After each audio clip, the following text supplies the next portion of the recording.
Okay, the purpose of this video is to just complete our coverage of glycans and their functions. So in class, we kind of stopped with cellulose. So we were talking about the glucose-based polymers. So we've got, if I go back, all right, so we have our amylose and our amylopectin, which are the glucose-based polymers that are used for energy storage in plants. So these are energy storage in plants.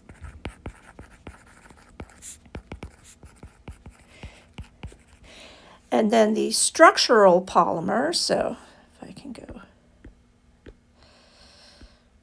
that's glucose-based in plants, is cellulose. Okay, so this is used for structure. So plants don't have bones or anything like we do that provide structural support, so they use a cellulose-based polymer. So this polymer has repeating units of cellobiose, which is just two glucose units connected by a beta 1 to 4 bond. All right, and there is a branched form of this called hemicellulose, right? And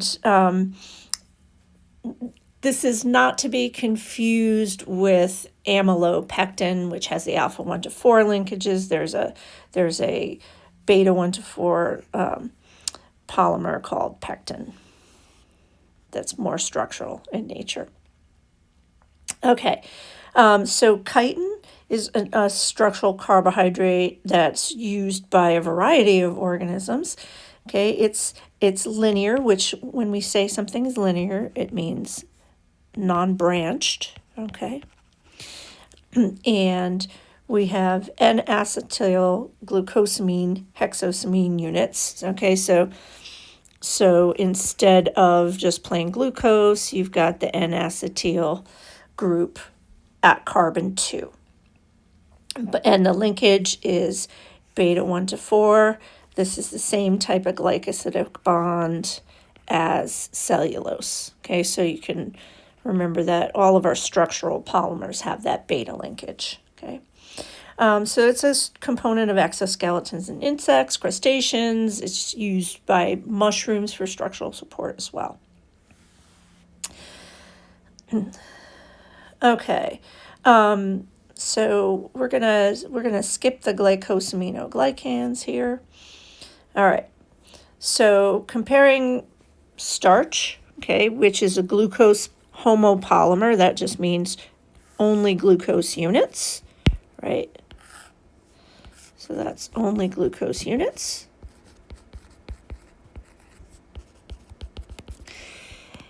And so we have starch used in plants and animals use glycogen. So both of them store lots of glucose units in a polymer. So we talked about amylose and amylopectin. And so amylopectin is branched every about 10 monomers. Oh, no, sorry, not every 10, every 25 monomers. Okay. And animals use a branched form of, it's a glucose polymer with alpha 1 to 4 linkages and alpha 1 to 6 branches. Just like our starch. And the key here is it branches every 10 units.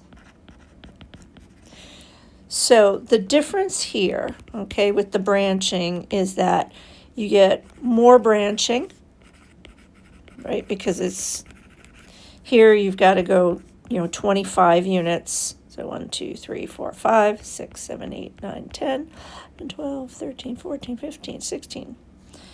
17, 18, 19, 20, 21, 22, 23, 24, 25. So your branches would be, that far apart.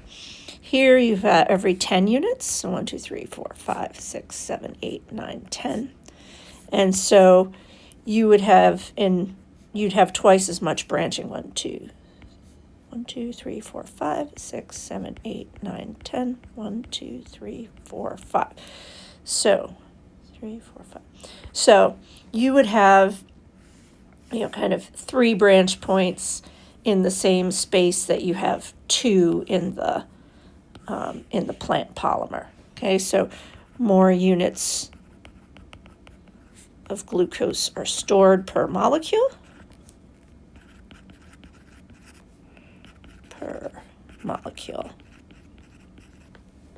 All right.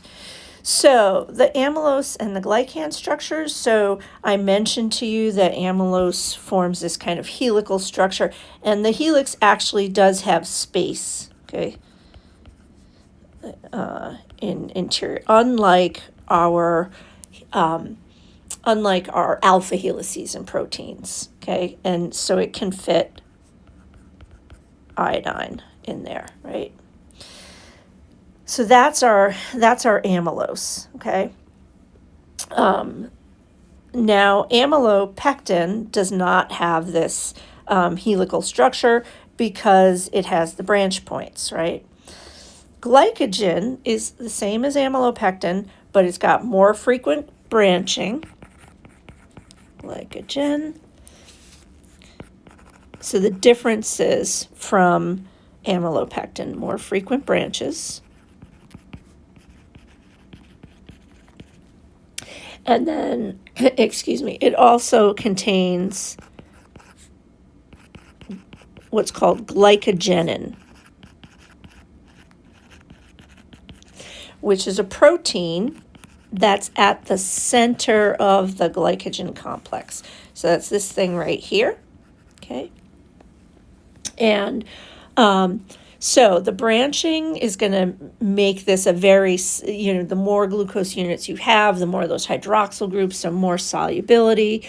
And also it increases just kind of the availability of glucose units, right? You've got all these potential glucose units, every little end you can pull off of the end, or, if you can get an enzyme in to cleave inside. So that's the main difference between the glycogen and the amylopectin. Okay. All right. So now let us talk about a couple of the functions of carbohydrates. Okay. So we've got our molecules that are just made up of carbohydrates, which we can use for we've talked about the energy storage and the structural ones. We didn't have a chance to talk about the ones that do lubrication. But now let's move to glycoconjugates, which is attaching to a non-carbohydrate molecule. Okay, so attachment to a non-carbohydrate molecule.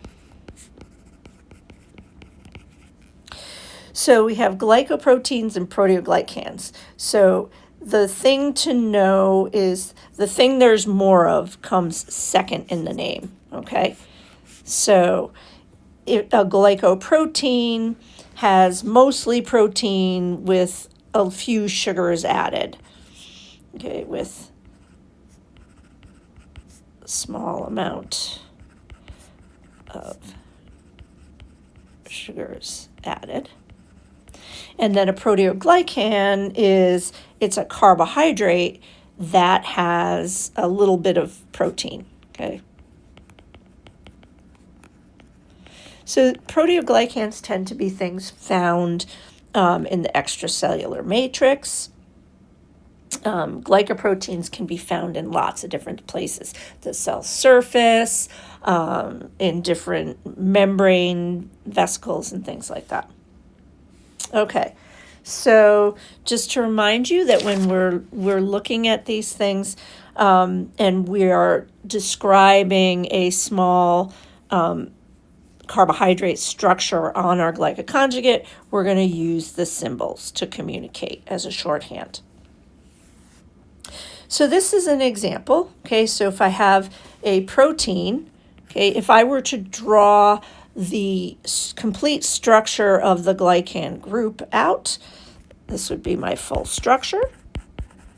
Okay, and then this would be the kind of shorthand for the monomers, and you'll notice that we're told what the chirality of the linkage is, and then when you have branching, you may have some numbers that tell you where it is. So this is the shorthand names,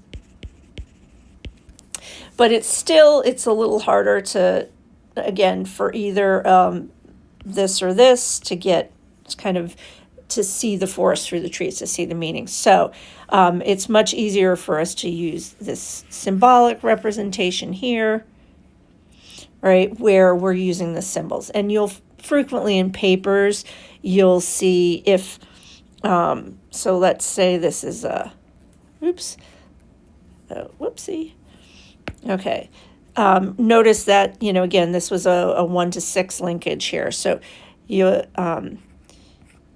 what you'll commonly see is when we use the stylized symbols, the lines will have will be labeled with like the type of linkage sometimes.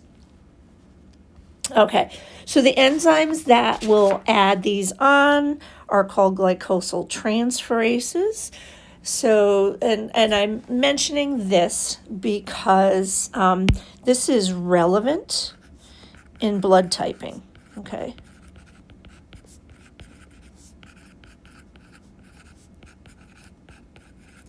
So what we're going to find is that the differences in blood type, okay, refer to a glycoprotein on the surface of blood cells.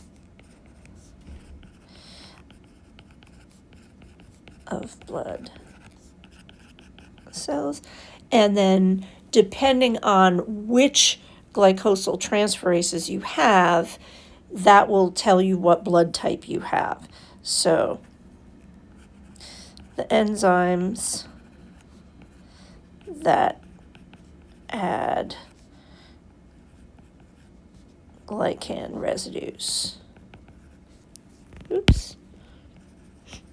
determine blood type.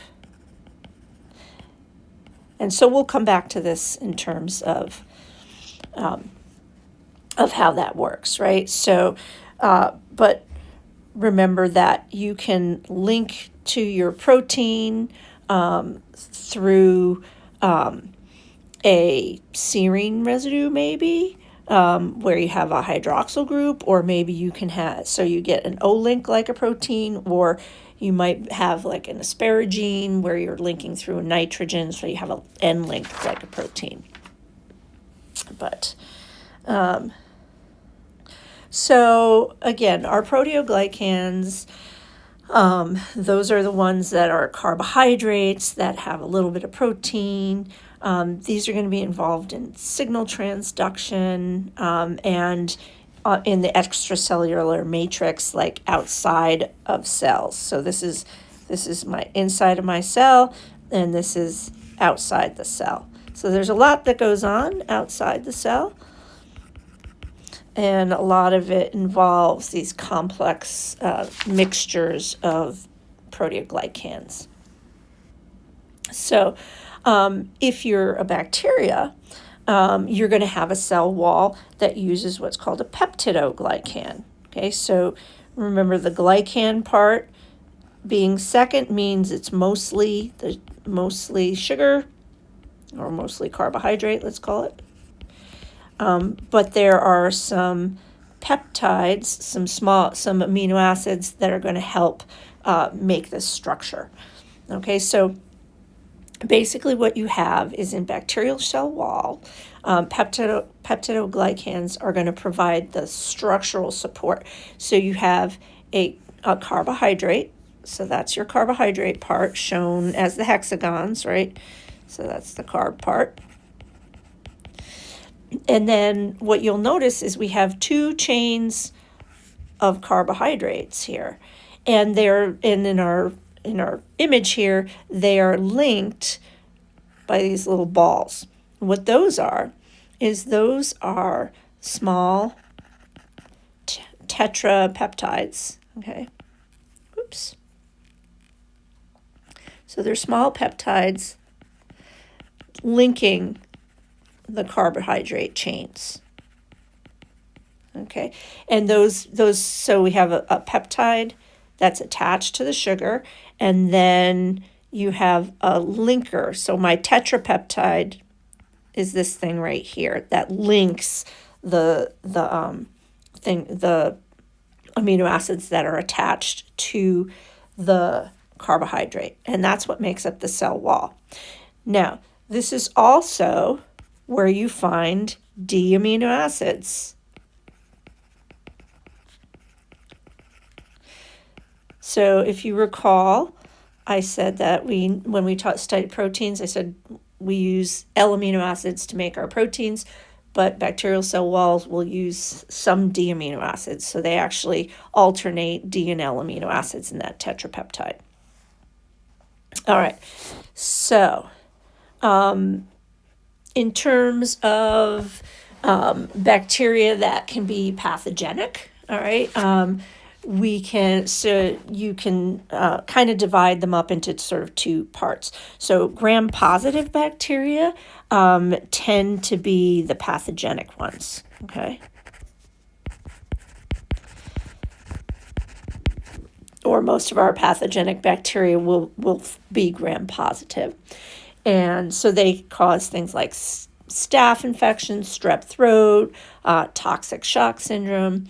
And gram-negative bacteria can also cause infections. So there are things like if you have a pathogenic E. coli, salmonella, Legionnaire's disease, meningitis. But you would treat them differently because these have differences in their cell walls that are related to that peptidoglycan layer. Okay, so gram-positive have a thick peptidoglycan layer, so that's shown here. So that whole bit is the peptidoglycan, whereas in the gram-negative, it's just this little tiny layer here. And then you'll notice this would be the cell membrane. Oops.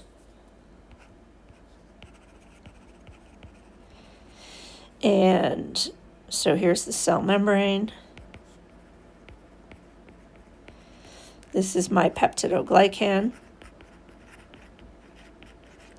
And then we have a lipid layer on the outside of gram-negative bacteria.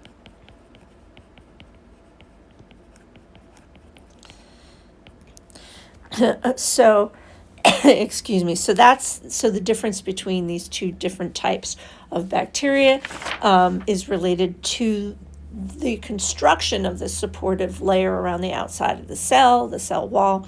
And because antibiotics, certain classes target cell wall and biosynthesis, that you would not use the same type of antibiotic on both types of cells, on both types of bacteria. So for example, penicillin actually inhibits the part of the linking up of those little peptide crosslinks in your cell wall. All right, we will skip that. Okay, so we're going to skip to blood typing. And so we're going to start just, again, reminding you how we would link oligosaccharides up to a polypeptide chain or a protein.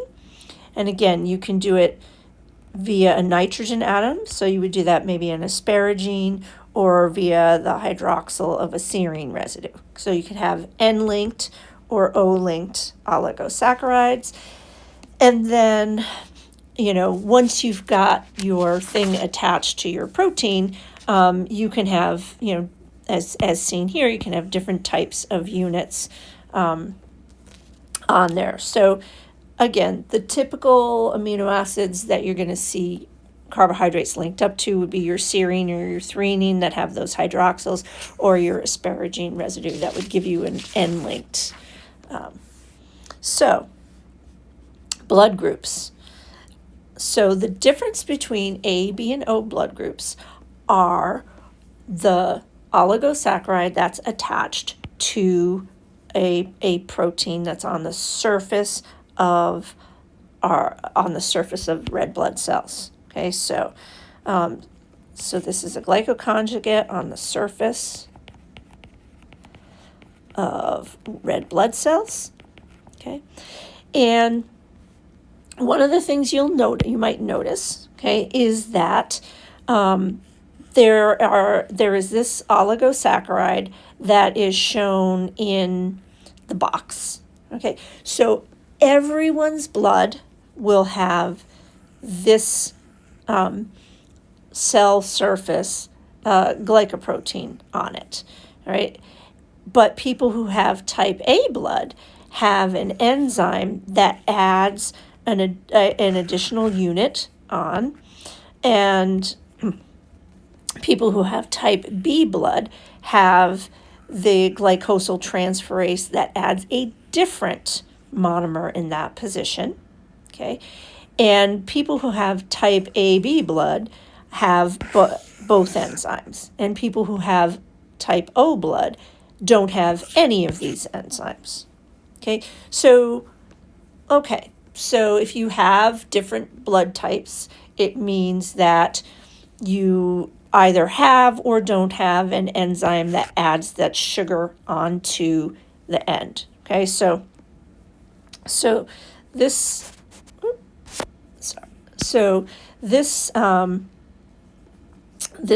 thing that's in the box right here, okay, is called the O antigen, or often it's called the H antigen. Okay, and so if everybody has this structure, okay, on their blood cells, nobody's going to have an immune reaction to it, correct? Right? Because you don't want to, it's undesirable for your immune system to react to something that's normal and healthy on your cells. Okay? If your body makes one of these antigens, you're not going to have antibodies to it. If your body doesn't make this, all right, then your immune system is going to react to it. All right, so let's look at how that works. Okay, so if we have type A blood, right, or let's go with type O and we'll go to the left, right? If you have type O, you are not going to have any of those enzymes that add the additional sugar onto the end. And so your blood cell will not have the A or the B antigen. And so you will make antibodies to A and B type blood. And so you are the only person who can give you blood is somebody else that has type O blood, because otherwise your immune system is going to react to it. All right, if you have type AB blood, you've got all the enzymes, all the glycosyltransferases. You're going to make all the antigens, and you won't have any anti-A or B antibodies. And so anybody can give you blood, right? But you're going to be limited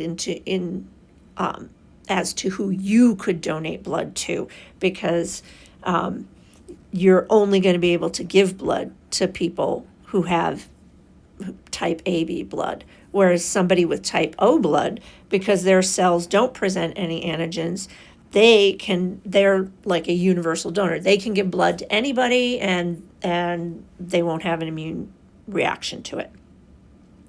And so the type A and type B are relatively similar, right? If you produce the antibody, then